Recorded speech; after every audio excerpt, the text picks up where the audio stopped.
on a abordé un sujet, bien entendu, assez sensible, qui est la question du statut de la femme. On voit qu'actuellement, la laïcité est mise en évidence, on signale que la laïcité ne peut tolérer que les femmes ne soient pas traitées de la même manière dans toute la France, etc. Moi, je pense que là, il y a un blocage. Je pense que on sait très bien que les sociétés se distinguent précisément du fait de la différence de statut de la femme. C'est un élément, c'est un élément culturel fondamental. C'est une variable culturelle fondamentale. Et elle doit être respectée. Donc je suis pour une très grande tolérance concernant le statut de la femme. Et toute société peut se positionner, et en plus, il y a une dimension cyclique qui fait que ce positionnement peut évoluer. Le statut de la femme n'est pas censé non plus être figé. Donc il y a des périodes où ce statut peut évoluer, peut changer, peut se modifier. Alors, bon, certains diront, oui, mais pourquoi pas le statut de l'homme? Bon, c'est là qu'il y a cette espèce de symétrie ne fait pas sens. Il faut qu'on comprenne bien que la femme et l'homme n'ont pas le même rôle, le même positionnement social, qu'elles n'ont pas la même fonction sociale, et qu'effectivement, la femme a une vocation à faire bouger les choses.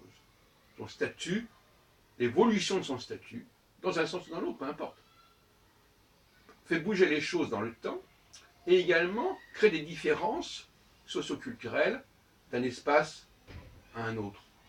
C'est fondamental. Elle est un élément elle est une variable fondamentale. Elle est un élément de créativité, en quelque sorte. Le statut de la femme est un élément de créativité.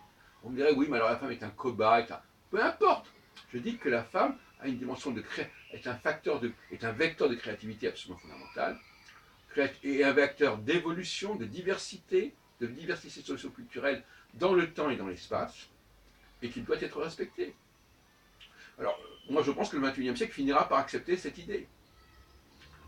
À propos d'évolution, je voudrais parler un peu d'astrologie et dire que l'astrologie, justement, nous parle de cette évolution. L'astrologie telle que je la comprends, bien entendu.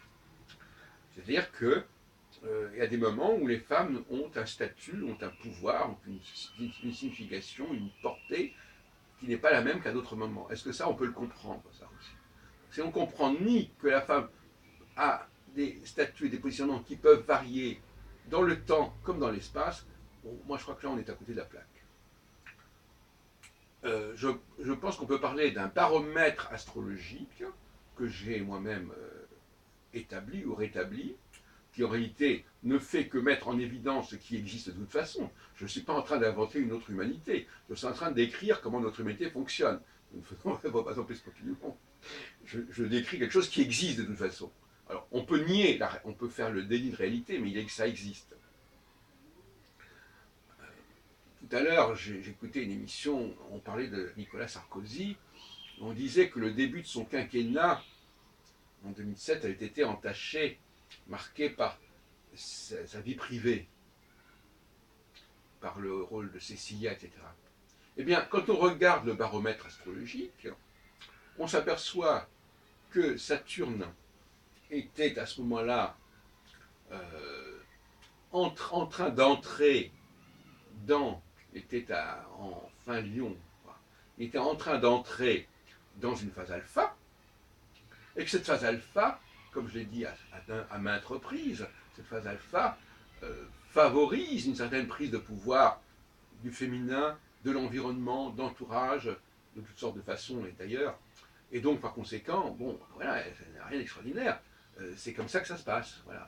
Et ça, c'est important de le savoir, c'est important de le prévoir, c'est important d'en tenir compte, mais qu'on le veuille ou non, le quinquennat de Sarkozy a été marqué par une certaine forme d'obsession, de domination en rapport avec la femme, et voilà l'exemple même de cette place de la femme qui peut considérablement évoluer et peser sur le cours des choses, sur le marquage des transformations et sur le marquage des différences.